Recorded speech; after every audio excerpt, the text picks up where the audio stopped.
Erkidegoetako pentsiodunen plataformek eta mugimenduek egiaztatzen dugu bizitzaren kostuaren igoera neurri gabea.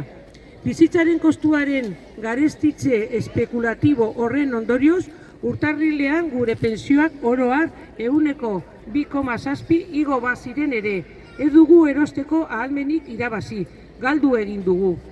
Gaur egun mundu mailan beren eskuetan aberastasuna metatzea eta konzentratzea beste helbururik ez dutenak munduko ordena bat inposatzen ari dira, non disimulurik gabe indartsuenaren legeak nagusitzen den.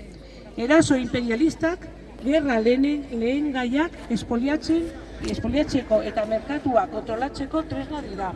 Gaur egun apartatzeko irabaziak pilatzen ari dira, herriak suntsitzen eta biztanleak hiltzen.